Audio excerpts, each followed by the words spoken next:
I've got 8 big bore shocks all round. HPI claim this is not possible with one of these. It is. It's very possible. It just takes a little bit of engineering on your behalf. Dead easy. Go to the. I bought these bits from the. These bits and pieces from the helicopter shop. This is basically. Wait, in here, I just have a piece of tubing. This is carbon fibre tubing from the helicopter shop that I cut. It's about 1 centimetre, and these are called skid stops from the helicopter shop also, which fit in there perfectly, and it gives it just that little bit of clearance. So as you can probably see, I can go full lock in both directions, and it does not hit. Also with big bore shocks, as you can probably see, both the big bore shocks and the springs, I should say, and the dog bones here, they have the tendency to rust out. I throw this thing through mud and snow and all sorts of things. They tend to rust out. So I had those electroplated when I bought a new set of dog bones, and took the springs in as well and said, here, go for it, and they won't rust out. Bottom line, electroplating is better than chrome. It'll last for a long time, and it looks cool too. Yeah, as I said, I originally had this set up on here. Unfortunately, with the RPM A-arms, they don't quite fit. I'd have to cut it away a little to get the E-clips on. I wasn't prepared to do that, so I've kept the original nylon, which are hard wearing anyway. So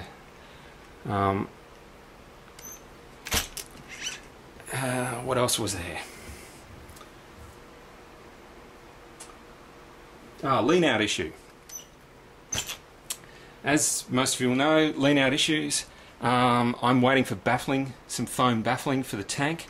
In the meantime, I've done this as well. Just run a line through here, runs along here, runs through a filter, which just gets a bit of crap from the exhaust. Runs along here, down through here, through my intercooler at the front, which basically cools down your exhaust gases. Runs back up along through here. I will probably put a one-way filter here, replace this with the one-way filters to stop the tank from draining back through this pipe when it flips on its head from time to time, and back through. Also, this is a Baja filter. It's a lot finer, and I find that these have the tendency to leak a little air sometimes, so I've gone with the Baja filter. It's big and chunky and looks cool, and that's pretty much that. Another little tip, I guess, while I'm at it, is this situation here. I bashed this thing today. I was almost flat stick, and I crashed this into a concrete pillar.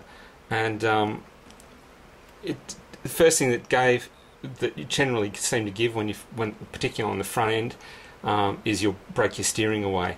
These originally come out with we call it countersunk screw setup. I got rid of the countersunk because, one, I think it wears on these plastic bits unnecessarily, and also when you smack into something hard, they just pull away. They won't, I'm not going to do it, but they just pull away, which they don't do when you have the countersunk screw on there. So normally they give somewhere else. They usually crack in that little section there, or somewhere else. So yeah, I just went for a regular screw, and they just fall off when you hit something. Click them back on and keep on bashing. Pretty simple. That's that with that one. Another handy tip as well, I guess, is putting these tyres on here. These have the tendency, when you hit a few things, to splay out, and this just basically stops that from happening, because if they splay out too far, your pins start to slowly come out here and there. So yeah, another little handy thing.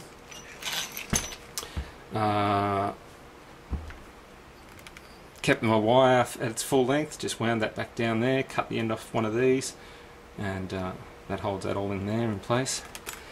Pretty simple. I guess doesn't really matter for those of you who've upgraded your radio gear. I haven't got around to it yet. What else is there? Brake modifications. This is Mr. Snuggles brake mod in here. You just cut that section out there. If you look up Mr. Snuggles brake mod, you'll find the information. You can also bend this a fraction here. This works awesome. The first time I used it, I had stainless steel discs on here. It ripped the pads clean out. So I can't remember who it was, but thanks, suggested go back to the original fiberglass, which I did, but they also suggested put a little bit of super glue on here, which is a good idea because it stops it from fraying away. And as I said, I put this through mud and water and snow and all the rest of it, and it stops the moisture getting in there and these breaking apart. Another thing I like is the Badger wheels. As those of you will know out there, that they've now made the mod. I originally had these from a 5T, which I made up or whacked on. 5T, I don't know what that was all about. Bad idea in my opinion, but to each his own, I guess. I bought these originally to put the Badger wheels on there, but they didn't work as well as I would have liked. Sorry, it's not focusing here. Slowly, here we go. I had to put shims in here because it rattled around like crazy. I had to put shims in here, and I also lost my wide wheelbase, which you do when you upgrade to a 5.9. You have to replace all the dog bones and diffs. So I lost my wide wheelbase and I wasn't happy with that, and the way these shaked around like crazy. So or shook around, I should say. And so yeah, 5T, whatever. There's the Badger wheels. Love these things. That's the new hop-up part that you can grab. These things go straight on. In fact, if you bear with me for just a second, sorry about the length of this video. I'm trying to do as quickly as I can. But another little thing that I think is handy is this little sucker. Someone said to me, does it take time? Well, yes and no.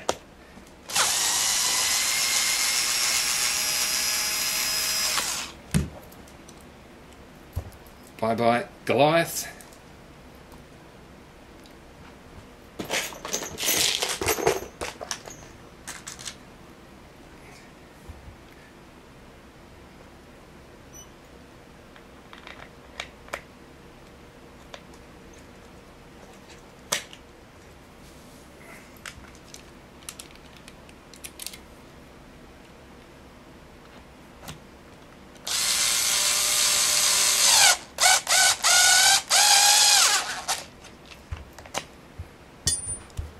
Hello, Badger wheel. Really couldn't be any easier. So that's that. Alrighty, well I think that's pretty much it in a nutshell. Steering upgrade, yeah, I have upgraded my steering. Not very strong, but I think I'll keep going with that. Go for something a little bit stronger.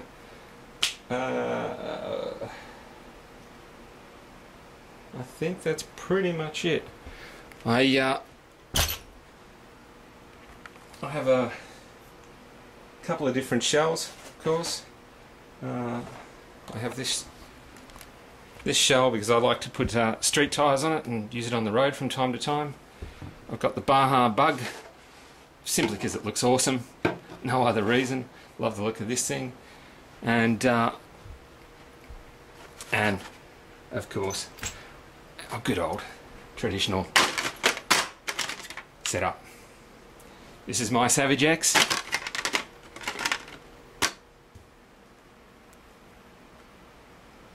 Thanks for watching.